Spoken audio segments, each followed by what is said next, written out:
Great coffee this morning. Hi, Russ here. Welcome back to the shop. Today I want to talk about something pretty simple, but before I do, I just want to ask you real quick, kind of a test. Does anybody know what this is? Magnet, little hole. Anybody? Nobody? Here, let me show you. What? The guy in the back again, right on top of things. Yes, this is for my Ryobi 5.5 inch circular saw. This is the one I go to anytime I want to cut plywood or anything. This works real well, but there is no dust collection. So I did a video about it, and I made this piece, which just goes right on there like that, and that pretty much stays on there. And it works real well. The hose hooks up right to the hole here, and it does suck up all the dust. Anyway, one of these days I'll do a demonstration of this on there and you'll see. But the reason I brought this up is what I actually want to talk about is this joint right here.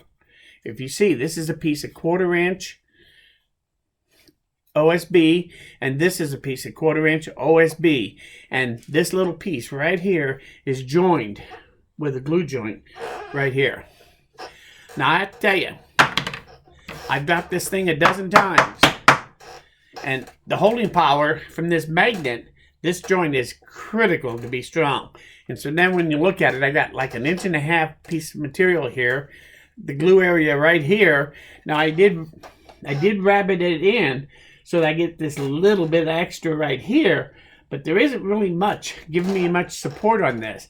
But because of the amount of room I have on my circular saw, this was the best I could do. There's no way that thing would hold up just with glue right in here for a joint. Like I said, I've got this several times and it's actually pretty strong. Well, why is that? How is it I made that joint so strong? Well, that is the subject of today's video. So if I take, and I have these two pieces of 1/4 inch plywood that I put together, and this one, they're 4.5 inches wide, and it's just a simple butt joint with glue in there. Honestly, how strong do you think that joint really is? Probably not very strong. Well, even worse, how about this one? That's the same thing, 1/4 inch and 1/4 inch butt joint. But there is something that's different. Watch. Ready? There's the difference. Do you see that? It actually broke. Now, why is that? Why is it? This one doesn't seem to break. That's because I gave this the strength, the same technique that I used to make this joint strong. So when you get to a big piece of plywood like this, I guarantee you that joint will break if I drop this on the floor sooner or later. Whereas this one, that one is never going to break, really. It'd take a lot to break that one. That's a 1/4 inch joint. 1/4 inch plywood, butt joint. How can that be so strong? And quite simply, I've told you about that, a little bit about this before, and this is the answer. This is nothing more than a bamboo skewer. You can buy it at any grocery store, any little dollar store. They're all over the place. They're cheap. These things are less than a penny a piece when you buy them. They're just, you can't believe how cheap these things can be. But anyway, they're also very, very strong. And they add a huge amount to your joint on a 1/4 inch joint like this. Really make it stronger. Now, again, it could be a miter joint. If I took this is plywood again, and these are miter joints. So a miter joint versus a butt joint, it's not any stronger. Just a glue surface joint is not going to be very strong on 1/4 inch plywood. Well, how do you make that joint stronger? Well, if you're like me, most of the time I just go to thicker plywood, 1/2 inch or 3/4 inch, and then I use screws to help reinforce it. I know that's cheating, but you can do that. Sometimes you can't go thicker on the plywood to get a stronger joint. You got to stay with small pieces, thin pieces of plywood like this. And to get that kind of strong joint there, takes a lot. So, well, actually, it doesn't take much at all. Just some OTB thinking is all it took. So, what is it that I did? Well, quite honestly, all I did was I take these skewers and I put them, I just drilled a hole simply using a drill bit the same diameter as my stick. It can't be smaller. It's got to be at least this size. I drilled a hole in this piece here. Now this piece is stronger because I put 2 dowels in here through there like this. And that's how it goes in. So if I wanted to put a dowel in here and glue it in, you got to kind of get, this is a nice snug fit. It stays put. But when I put glue in there and then I put this dowel in there, this thing swells up like a balloon. And so once I start that in that hole, make sure you get it all the way through pretty quick, because it won't be long. You're not going to move that bamboo stick anymore. So that's just a warning that if you're going to do this trick, make sure you're ready to put that in as far as you need to and stop. And leave it alone once you've got it glued in. So in order to glue this in there, what I usually do is I just take my glue bottle after I've drilled the hole, and I set this up onto one of the holes, one way or the other, and set it flat on the hole so that when I squeeze the bottle, it forces the glue. When I see it come out the other side, I know that that thing is filled with glue now. And then I can take it, at that point, take my dowel and shove it in there, and then I cut it off. Now, the thing about cutting these off, if I'm going to cut these off, let's say with a pair of side cutters, that's okay, you can do that. The problem with cutting it with side cutters is, let me show you, is that it really shreds. It doesn't really cut cleanly, and these are like little strings of bamboo is all they are, and it really peels the end. And if I try to take this cut end here and put it through this hole, it gets really difficult to start it in the hole. So I tend to try to cut these with a razor blade most of the time. And just kind of whittle around in a circle around it to get it cut off nice and smooth. Usually I get 2 dowels out of a skewer, one end and then the other, because this end is pretty solid and this end is pointed, so it makes it easy. So, but anyway, once I put these in place and I let them set up, this makes it very strong. Now, one thing about joining the plywood together is that you have 2 basic joints that you're going to use. You're either going to use a miter joint, like it is on these 4 corners, which is not really that much in strength between that and this butt joint. There isn't much difference. So, being only 1/4 inch, trying to get that joint stronger, that's why I use these skewers. But the angle is kind of important, and this is the other thing I wanted to kind of explain to you.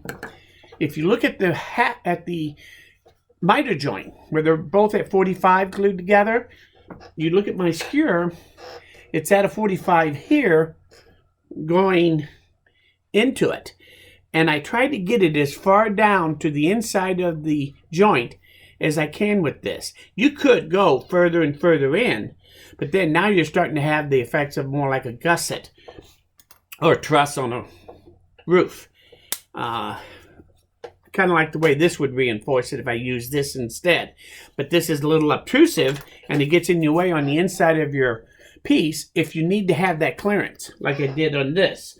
This, I didn't have the room for that sort of thing. That can't have any more room taken up than this here. So I have to make sure that I got these in there nice and tight and at a good angle. When you're going with a 45 here, go with a 45 on your skew. But this is really the only thing, my other thing I learned is that if you're going to do a butt joint, you want to do that one a little different angle than you would on a 45 degree. On this, you want it to look more like a toenail. And this is your one board. This is the board that goes across the bottom, and this board is sitting on top. So just imagine you wanted to use a pocket hole in this. You would start the pocket hole in this one and go through the bottom one here, and you would go at about this type of angle. That's exactly how you want to do it again, is you want to get that angle a little more like at 25 degrees or 20 degrees instead of at 45. So if you're going to use a butt joint, Then take and make sure your piece is more at that angle to be a pocket hole angle than straight across the joint. You don't get as much meat on that dowel through both pieces when you go 45. So just make sure that if you're going to have a different angle than 45, if you're going 90 or 40 above 45 degrees, then you want to start making this thing make this so that it's at a little higher angle, so that the upper piece gets more meat around this dowel than it would otherwise. Other than that, it's the same straightforward way of doing it. You just glue your two pieces together and then take your drill, and I just freehand drill it. I always make sure that I start it just below the edge of the other piece. So I would start my drill bit like right there, just below. That's a little too far. So I would start it right here, tip it up, and when I have the angle that I'm happy with, first thing you have to do obviously is kind of start it just a little to hold it. Now I can skewer the angle, and when I know I have the right angle,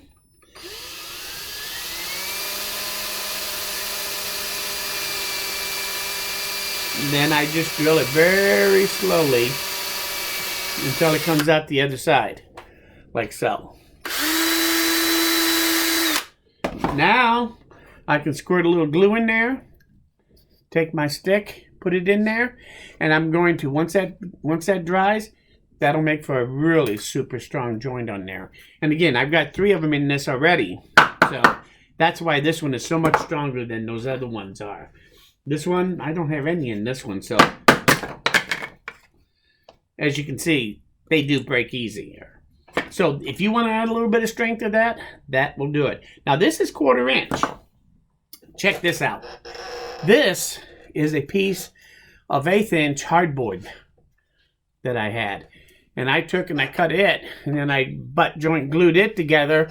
Now what's interesting, when I did these, I kind of, if you look at the angles on those, I even actually kind of toenailed them in so that they help it, so that it doesn't pull apart so easily. And this isn't 100% dry.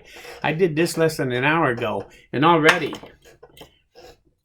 I've taken that little joint there with just 1/8 inch hardboard, and actually I think that joint is going to be pretty strong considering what I'm doing it with, and it's just a butt joint. So the skewers really add the strength to this. So I wanted you to kind of understand what I was doing here. And since I realized this joint here, how much stronger I made this joint by doing that same method in here, that I thought I'd share it with you and show you how. Just be careful of the little subtle things about it, and make sure that if it's a miter joint, your angle is going to be closer to 45 degrees going across than it would be on a butt joint. So keep that in mind. Don't be afraid to use your skewers. Keep them around the shop. Make sure you use the right size drill bit for this thing to fit in the hole. When you get done, you just sand it down, and depending on what kind of wood you do that on, this thing is actually, you can't even see the dowels on this one. So, but even when they do show through, they're so small, they don't really show through very well. And it can be a very attractive look. And actually, it is so much stronger than just drilling and putting your dowel in straight through this way. If you put this dowel in through straight this way instead of at an angle, that is not going to be as strong for a multitude of reasons. And if you look at that joint and look at how that would work, you'd start to understand it. Remember, part of the weakness of plywood is the fact that this is all laminated material together. All these layers are only 1/32 or so in thickness, and they're all glued together and compressed together. So when I put something in this way, right in between those laminates, drill a hole, that is still pressuring them to pull apart. And so they don't hold the dowel very well, and it's not going to be that strong if you go straight in. But when you go across it, now you're going across the laminates at an angle, and the holding strength of that dowel is going to be much, much stronger. That is why you want to go in at an angle whenever you're doing plywood. Obviously, if you're doing regular wood, you could put the dowel straight in.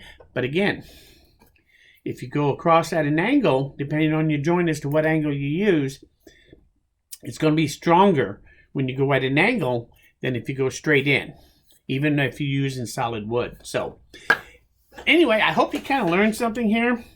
It's something I've been looking at and working on. I decided maybe I better show you just exactly how you can really make a strong joint out of putting together thin wood, especially when you're not making a box where they all reinforce each other around the perimeter. When you're doing something like this, there's no way that joint should be holding up right now. But there it is, 1/4 inch joint. That's about as strong as anything I got. I've been very happy with it. I think that if you ever find an application of how to do this, then you'll know it. Just get your skewers out and put them in your joint. It doesn't matter what kind of wood it is or really how thick it is. These things are like little nails. They're really tough. So give it a try. Let me know if you did and what you thought of it after you've done it. If you have any questions about this or any suggestions or observations, leave them in the comments. If you learned something here or you like this video, hit that like button. Most importantly though, come back again because I'm nowhere done. And you in the back, good job of spotting what that was. Thanks guys. We'll see you again later. Bye.